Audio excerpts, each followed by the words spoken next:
my dear students, our today's topic is strength of acids, strength of bases. अब strength के लिहाज से acids के 2 कैटेगरीज है और इसी तरह बेस के या बेसिस के 2 कैटेगरीज हैं, स्ट्रांग और वीक। एसिड्स के लिए अगर स्ट्रांग का लफ्ज़ आ जाए तो इसका मतलब ये है कि वो एसिड कितने इजीली या with how much is it can ionize. Acids और बेसिस इलेक्ट्रोलाइट्स भी हैं।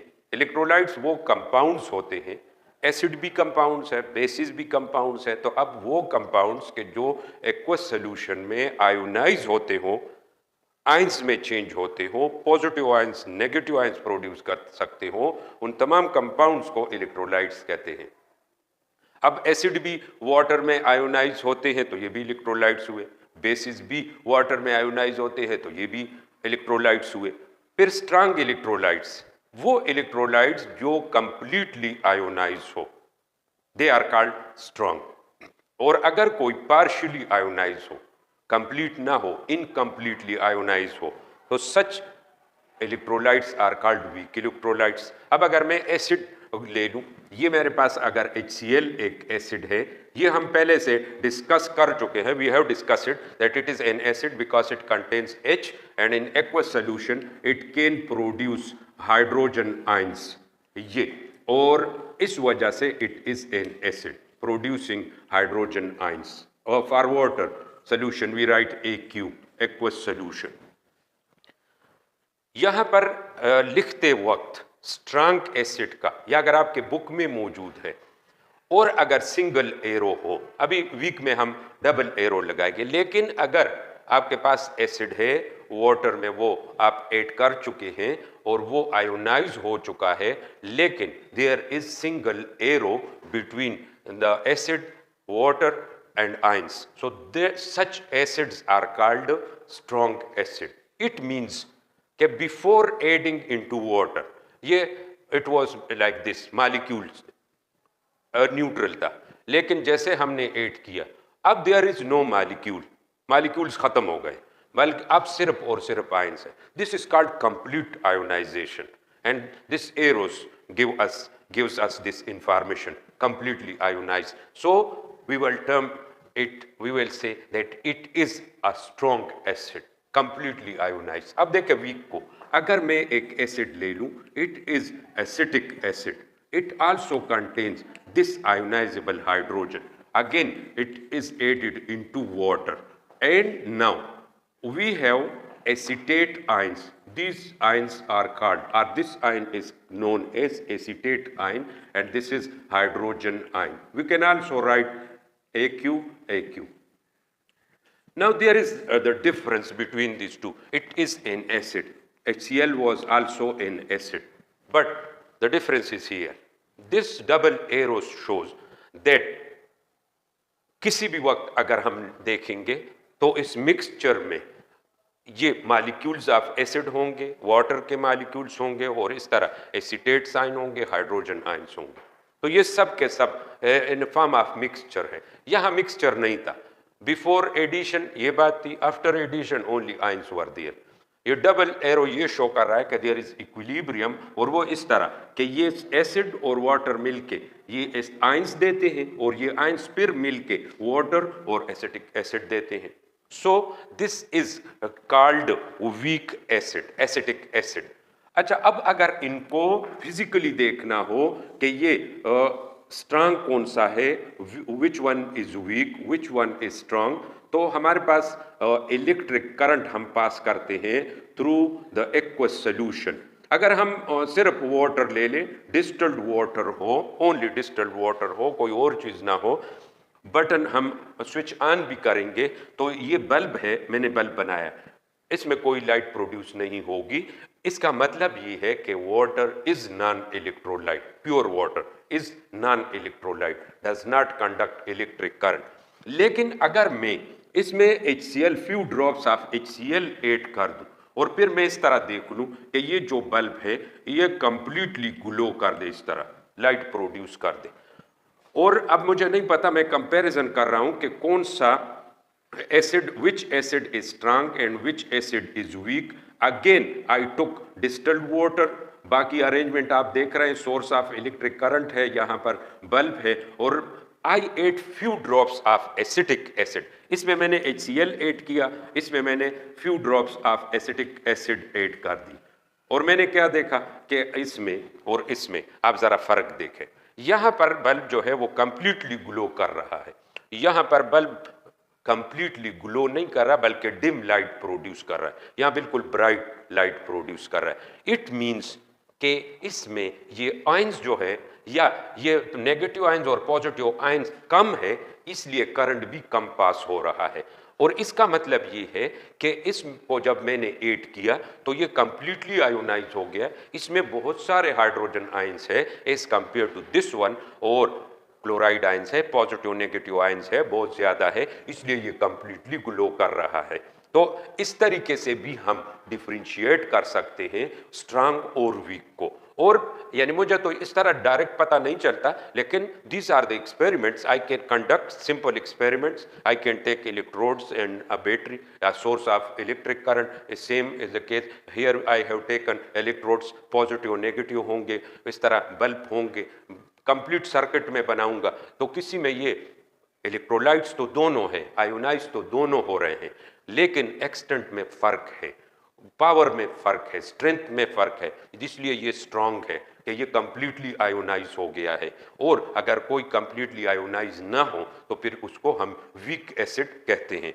तो एग्जाम्पल तो स्ट्रांग के हम बहुत सारे लिख सकते हैं, लेकिन अगर आपके पास इस तरह गिवन हो तो आप सिंगल एरो से पहचान सकते हैं, या अगर आपको ये गिवन है तो आप डबल एरो से पहचान सकते हैं या मालूम कर सकते हैं स्ट्रेंथ ऑफ एन एसिड. अब अगर ये वाला होगा तो मैं कहूँगा कि ये वीक है, और ये वाला होगा तो मैं कहूँगा स्ट्रांग है. इस तरह HCl है, HClO4 है, परक्लोरिक एसिड, इस तरह HNO3 है, they are strong acid. H2SO4 है, दिस आर स्ट्रॉन्ग एसिड. और बिल्कुल इस तरह single arrow between the molecules and ions. जिस तरह मैंने HCl के लिए कंप्लीट आयोनाइजेशन है इज थ्रू दिस, या सिंगल एरो से मैं कहता हूँ, इसके लिए भी सिंगल एरो होगा, इसके लिए भी यानी मॉलिक्यूल और आयंस में सिंगल एरो पुट करेंगे, इसके लिए भी सिंगल एरो और इसके लिए भी. और ये अगर एसिटिक एसिड है, या हमारे पास ये C2H5 COOH, ये भी ऑर्गेनिक एसिड है, वीक एसिड है, प्रोपेनोइक एसिड इसको कहते हैं. 3 कार्बन की वजह से, प्रोपेन में 3 कार्बन होते हैं तो ये प्रोपेनोइक एसिड है, वीक एसिड है. H2SO4 स्ट्रांग एसिड है और H2SO3 is weak acid. HNO3 जो है इट इज स्ट्रांग एसिड, लेकिन HNO2 इज वीक एसिड. या हमारे पास HCN है, इट इज वीक एसिड.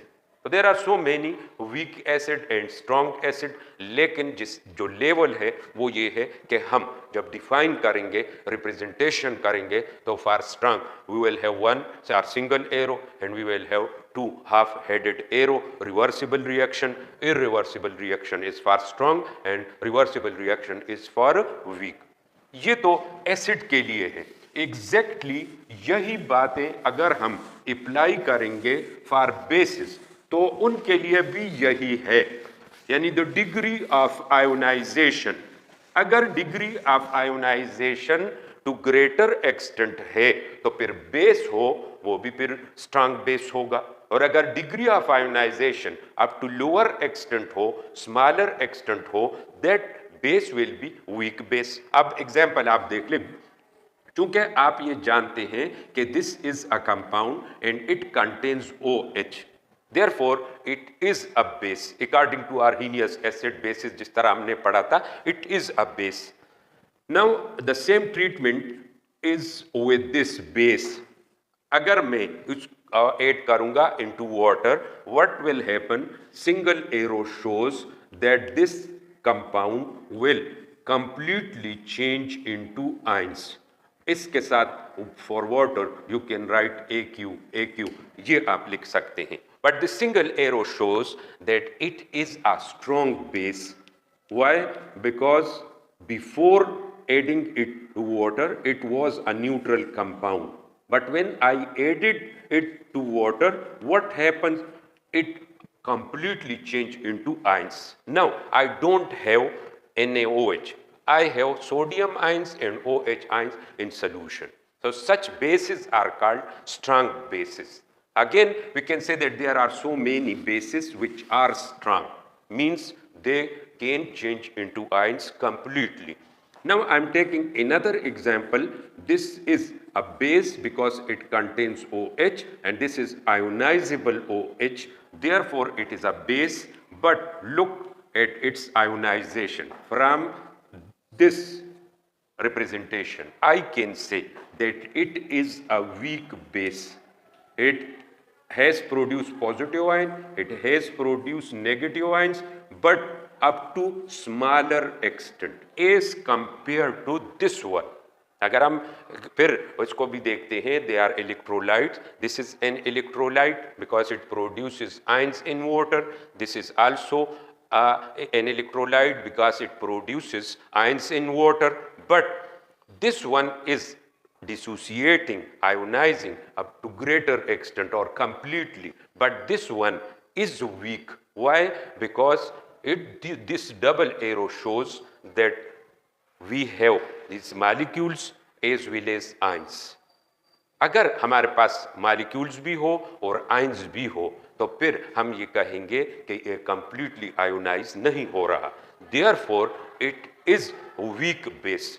यानी आप ये ना कहे कि या ये तो देखो इसमें भी आयंस है और इसमें भी आयंस प्रोड्यूस हो गए. नहीं, इसको आपने देखना है कि इसने बस ये मुकम्मल तौर पे आयंस में चेंज हो गया है, लेकिन ये मुकम्मल तौर पे आयोनाइज नहीं हुआ. Therefore it is a week base. अब अगर हम स्ट्रांग बेस लेते हैं तो ये KOH का एग्जाम्पल मुझे याद होना चाहिए, NaOH का एग्जाम्पल मुझे याद होना चाहिए, लिथियम हाइड्रोक्साइड है. फर्स्ट ए ग्रुप के हाइड्रोक्साइड जो है वो स्ट्रांग बेसिस है. लेकिन अगर मैं ये अमोनियम हाइड्रोक्साइड ले लूँ, मैं इसके साथ कैल्शियम हाइड्रोक्साइड का एग्जाम्पल कोट कर दूँ, and I can quote the example of aluminium hydroxide. Although they are bases, but they are weak bases. And why they are weak bases? Because they do not ionize completely. और जब ये completely ionize नहीं होंगे तो फिर वो जो मैंने आपको कहा जो करंट क्या वो पास करना होगा इन्होंने, that current will completely pass या up to greater extent. और अगर ये इस तरह हम दोबारा दोनों को कंपेयर कर दें कि यहाँ पर मेरे पास NaOH I have added to water and here I have added ammonium hydroxide to water. ये फिर मेरे पास वही अरेंजमेंट है.